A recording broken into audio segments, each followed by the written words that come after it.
Assalamualaikum everyone. So we are starting with the another topic in the dental materials, the topic cements. So in this chapter we are going to discuss about the cements that are based on polyacrylic acids. So number one is the polycarboxylate cements. Second is glass ionomer cements. ठीक है, हमने glass ionomer cement already 7 भी पढ़ना है, but आपका जो main 24 sorry 24 chapter में भी क्लास नंबर सेवन से एंड आपने यहाँ पे भी डिस्कस करना है इनको। ठीक है, वहां पर रेस्टोरेशन के बारे में वो। The third one is the resin modified glass ionomer cement, and the last is compomers. So basically, let's discuss about the polycarboxylates first. So these cements are basically the first cements that are based on the polyacids के ऊपर, ठीक है। और ये use होती है आपकी लुटिंग purposes के लिए। अब आई नो सबको आइडिया लुटिंग पर्पसेस का, तो लुटिंग क्या होती है सबको आइडिया है, ठीक है। तो इस सीमेंट से मेरे पास जो रिएक्शन है that is between the zinc oxide and the polyacid, ठीक है। अभी तक हमने जितने भी सीमेंट्स पढ़ी है वो सारा जो मेन रिएक्टिव इंग्रेडिएंट मेरे पास sorry it was zinc oxide, ठीक है। और यहाँ पर पॉलीएसिड है, इससे पहले हमने फॉस्फेट से रिएक्शन करवाया था, फॉस्फोरिक एसिड से करवाया था, ठीक है। तो डिफरेंट जो आप एसिड ऐड कर रहे हो वो कौन सा है, लाइक इसमें भी एसिड बेस्ड रिएक्शन होगा क्या आपका, मैं सेटिंग में बता दूंगी वो। अभी इसकी मैनिपुलेशन के अंदर powder liquid and powder water. Powder liquid के अंदर powder is contain zinc oxide and other oxide जैसे कि मैग्नीशियम हो गया, यहाँ पे माइनर क्वांटिटी में होता है ये। Liquid I told you polyacrylic acid है यहाँ पर, दैट इज 40%, ठीक है। और इसका जो पाउडर लिक्विड का रेशियो होगा it is 1.5:1 and that is by weight not by volume, नहीं है बाय वेट है यहाँ पर, ठीक है, याद रखना है ये। सेकेंड चीज, थ्री टाइम जो आपके पास होता है इसका that is normally 6 to 9 minutes, which is like not much, तो इजीली आप इसको सेटिंग हो जाती है इसकी।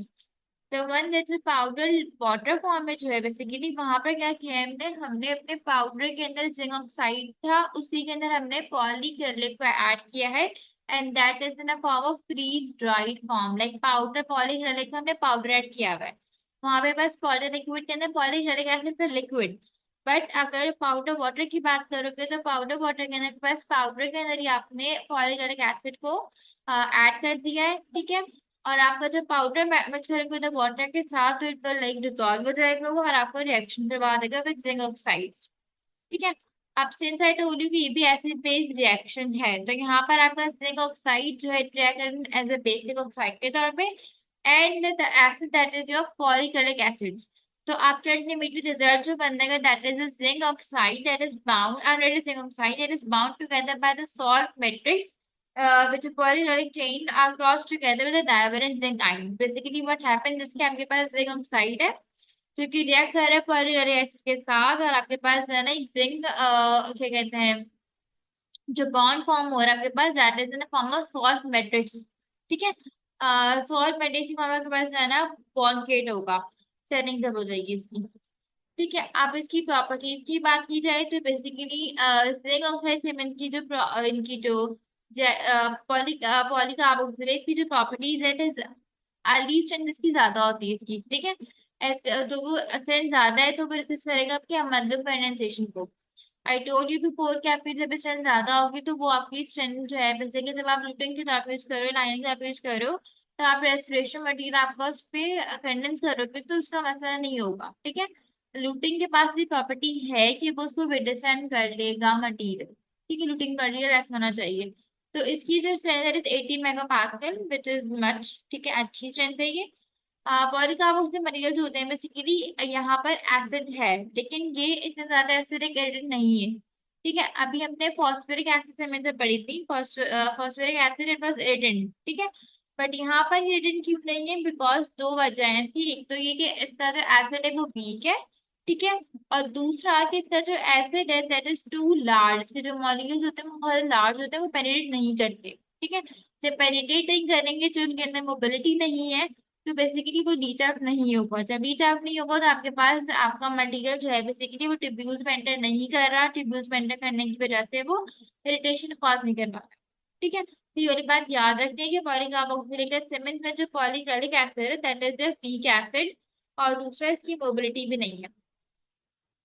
अगर बात की जाए कि बायोकम्पैटिबल है ये, लेकिन एक बात याद रखना है कि it is very difficult to handle करना बहुत मुश्किल होता है इसको। होता है कि जो पॉलीकार्बोक्सिलेट्स है ये आपके जो है ना स्टेनलेस स्टील के जो मटेरियल आप यूज करते हो मिक्सिंग के लिए, उसके साथ ही जो है ना बहुत ज्यादा अडहार कर जाता है, ठीक है, और एक रबड़ी फॉर्म में आ जाता है बेसिकली ये। तो आपका ना एक बहुत ज्यादा मुश्किल से आप हैंडल कर पाओगे, तो इसमें आपको मसला होता है इसमें काम करने में, ठीक है। सॉलिबिलिटी ज्यादा है इसकी याद रखना है।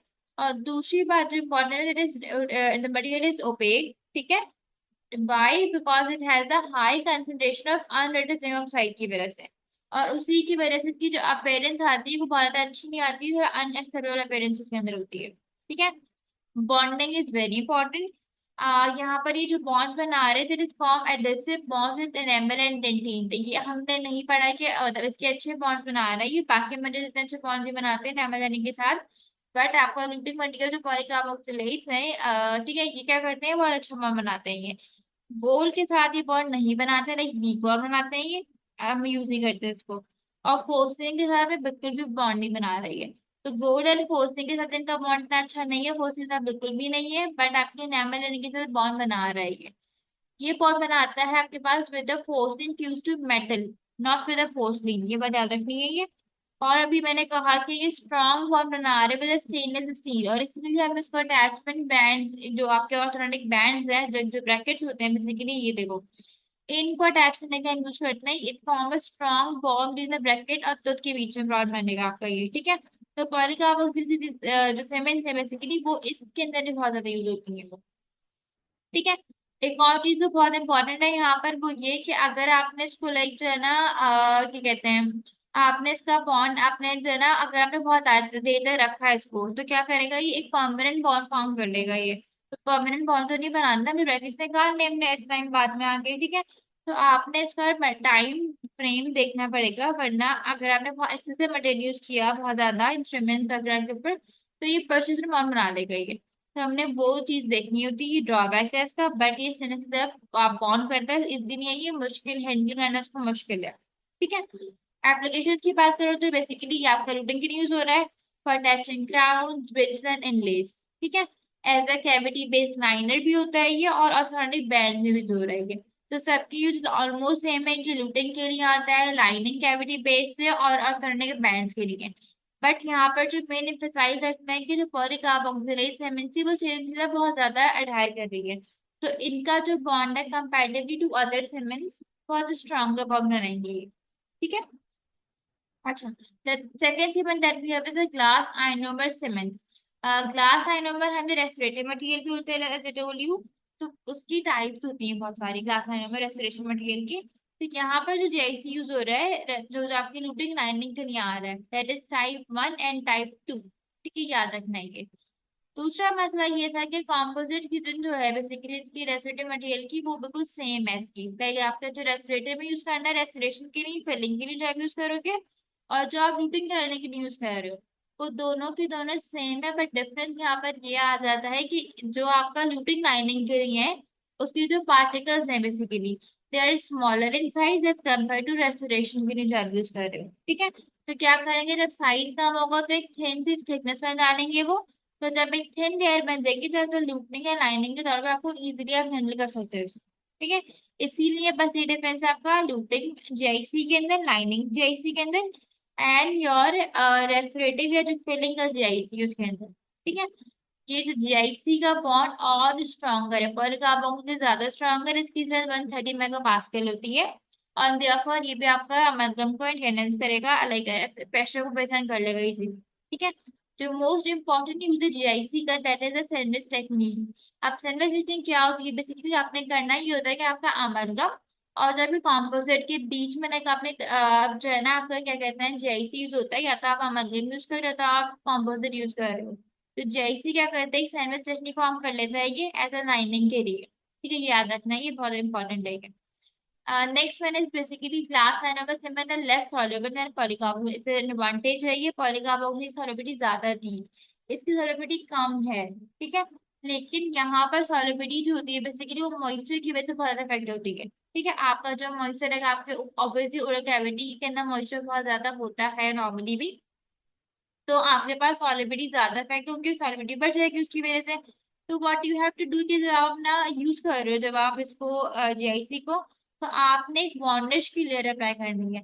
वार्निश बेसिकली क्या होता है कि आप ना अपने रेजन ही होता है ये भी, कि वॉलेटाइल होता है बेसिकली, कि आप इसकी वैसलीन के तौर पे आपने लगा दी है, जो आपके मटेरियल को सॉलेबल होने से बचाती है ये, ठीक है, आपके मटेरियल को प्रोटेक्टिव कवरिंग प्रोवाइड कर दी है वार्निश, ठीक है, आपके एनामल को प्रोटेक्ट कर दी है, बट मटेरियल को प्रोटेक्ट करने के लिए हम ज्यादा यूज कर रहे हैं उसको, वार्निश उसको, ठीक है। सेकंड इसके अंदर है, जैसे प्रॉपर्टी सिमिलर है विद पॉलीकार्बोक्सिलेट की, जैसे वो अटैचमेंट बॉन्ड बना रहा था वो विद द एनामल डेंटिन, तो यहाँ पर आपका जेआईसी भी बॉन्डिंग करता है और बहुत अच्छी बॉन्डिंग बनाता है ये भी, ठीक है। एक जो बेनिफिट आ रहा है जेआईसी का, that is it is more translucent, enamel भी ट्रांसल्यूसेंट होती है तो वो ज्यादा बेनिफिशियल है ये, ठीक है। यहाँ पर क्यों है, बिकॉज आपके अनरेटेड ग्लास की वजह से बेसिकली, जिंक ऑक्साइड की वजह से नहीं, ग्लास कोर की वजह से बेसिकली क्या है, ये जैसी ट्रांसलूसेंट है, वहां पर वो जिंक ऑक्साइड की वजह से पॉलीकार्बोनेट ओपेक था, ठीक है। जब वो ओपेक था तो क्या कर रहा था वो, आपके क्या कहते हैं, एक अपेयरेंस होती है इसकी, वो अच्छी नहीं आ रही थी, ठीक है। इसकी अपेयरेंस अच्छी है, ये ज्यादा सॉलेबल भी नहीं है ये आपके पास वार्निश अप्लाई करना पड़ेगा, इसकी एडेसिव प्रॉपर्टी भी ज्यादा अच्छी होती है, इसकी स्ट्रेंथ ज्यादा अच्छी है, उससे 130 है, उसकी 80 थी, तो डिफरेंस करके पार्टिकल्स को पढ़ोगे तो ज्यादा इजीली याद रहेंगे वो, ठीक है।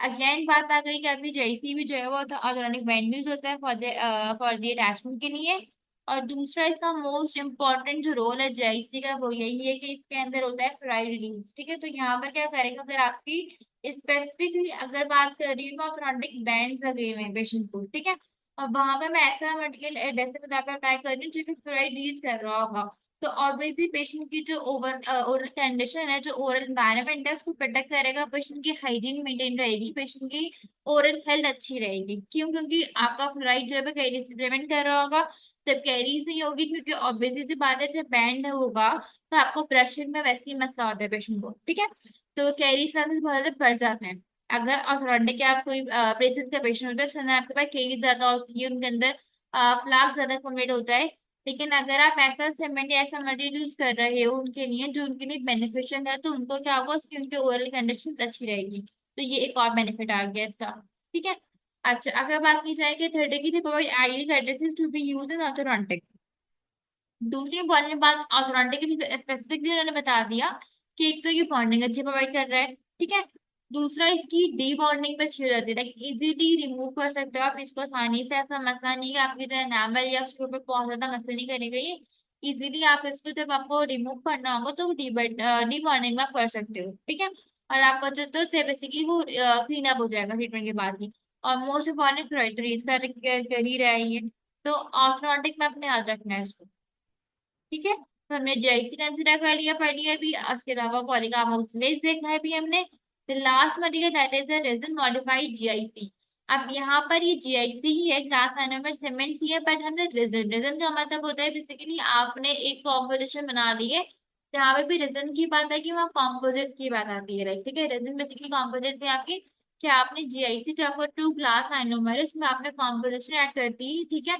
आप जो जीआईसी था उसकी मैं जो सेटिंग बताऊंगी तो आपको पता चलेगा कि वो केमिकल एक्टिवेट हो रहा है वो, और जो आपका रेजन है, रेजन जो होता है बेसिकली लाइट एक्टिवेटेड मटेरियल होता है वो, एक लाइट क्योर होता है बेसिकली, लाइट आप जब उसके अंदर ऐड करोगे तभी वो क्योर होगा, ठीक है। तो ये जो रेजन मॉडिफाइड जीआईसी, ये दोनों तरीके से एक्टिवेट हो रहे हैं, केमिकल भी और आपकी लाइट से भी, ठीक है। अब इनके अंदर क्या बेनिफिट है, ये लाइट एक्टिवेटेड मटेरियल होते हैं, ये भी यूज हो रहा है आपकी रिटर्न के लिए, not for the lining, they are for the luting के यूज हो रहे हैं, ठीक है। कौन से वाले, हाँ, लाइट एक्टिवेटेड मटेरियल जो है, और जो केमिकल एक्टिवेटेड है वो भी आपका जनरल लूटिंग के लिए ही यूज हो रहे हैं, तो दोनों के दोनों आपके पास केमिकल एक्टिवेशन है या फिर आपकी लाइट एक्टिवेशन है, दोनों ही आप लोग उसमें यूज कर रहे होते हो इसको, ठीक है। इन द एंड यहाँ पे कुछ आपकी डेफिनेशन थी जो मैंने यहाँ पे ऐड कर दी थी इन द एंड भी, कि आप पोल्यूटिंग एजेंट में बता चुकी हूँ कि सीमेंट जो आपके रेस्टोरेशन को सिक्योर करने के लिए यूज हो रही है, लाइक क्राउन, इनलेज एंड ऑनलेज, लाइनर्स हमने बताया था कि थिन कोटिंग बनाते हैं बेसिकली, या फिर कैविटी प्रिपरेशन की तरह कि जब आप कर रहे होगे तब आप इनको यूज करोगे, and they provide barrier, chemical barrier है, electrical barrier, thermal barrier provide कर रहे हैं आपको ये, ठीक है। आप बेसिस जो होती है basically they are the respiratory substitutes है बेसिकली आपका, डेंटीन को आपको रिप्लेस करना है तो आप बेस यूज करते हो, लाइनर और बेस में कोई डिफरेंस नहीं है, अगर आपको डेंटीन को रिप्लेस करना होगा, ठीक है, कई इसके आपने रिमूव कर दिया उसको, तो आप एज ए पेस्ट यूज करोगे उस मटेरियल को, वो भी क्या करेगा, आपको मतलब वेरीफाई करेगा, कोरिलेट नहीं करेगा बेसिकली। एक थर्मल इंसुलेशन प्रोवाइड कर रहा होगा, ठीक है। तो उसके ऊपर जब कंडेंसिंग करोगे, लाइक जब अमलगम रेस्टोरेशन कर रहे हो आप, जैसे आपने कैल्शियम हाइड्रोक्साइड यूज कर लिया, या आपको ऐसे ऐसे पिगमेंटेशन में यूज करोगे पेस्ट, तो वो भी सेम मैनर कर पैक करेगी, बेंटोडेनिन को रिप्लेस कर रहा होगा वहां पे वो, ठीक है। I hope it's clear now. अच्छा, एपेक्सिफिकेशन और एपेक्सिजेनेसिस हम दोनों डिस्कस कर चुके हैं ये भी, कि एपेक्सिफिकेशन आपका मेथड है जिसमें आपने कैल्सिफाइड बैरियर यूज किया था, लाइक इंड्यूस करवाया था बेसिकली, कि आपका जो नॉन वाइटल टूथ है वहां पर यूज होता है ये, ठीक है। या फिर आपकी इनकम्प्लीट फॉर्मेशन हो रही है। और एपेक्सिजेनेसिस तब करते हैं जब टूथ वाइटल है, लाइक आपका रिवर्सिबल प्रोसेस हो सकता है अगर उसके अंदर रिवर्सिबल अगर होगा बर्बाइटिस, तो आप यूज करोगे एपेक्सिजेनेसिस करवाओगे। और अगर आपका नॉन वाइटल टूथ है, लाइक वो निक्रोज हो चुका है, तो आप एपेक्सिफिकेशन कर लेते हैं हम लोग वहां पे, ठीक है। तो I hope it's clear. Chapter बहुत इजी था, तो मैंने थोड़ा जल्दी पढ़ा दिया ये, क्योंकि बहुत इजी था, कोई इतना मुश्किल बात नहीं है इसके अंदर। कंपेयर करके पढ़ोगे तो बहुत इजीली रहेगा ये, ठीक है। किसकी प्रॉपर्टी किससे ज्यादा अच्छी है, किसकी कौन सी क्या प्रॉपर्टीज है। Thank you so much for joining.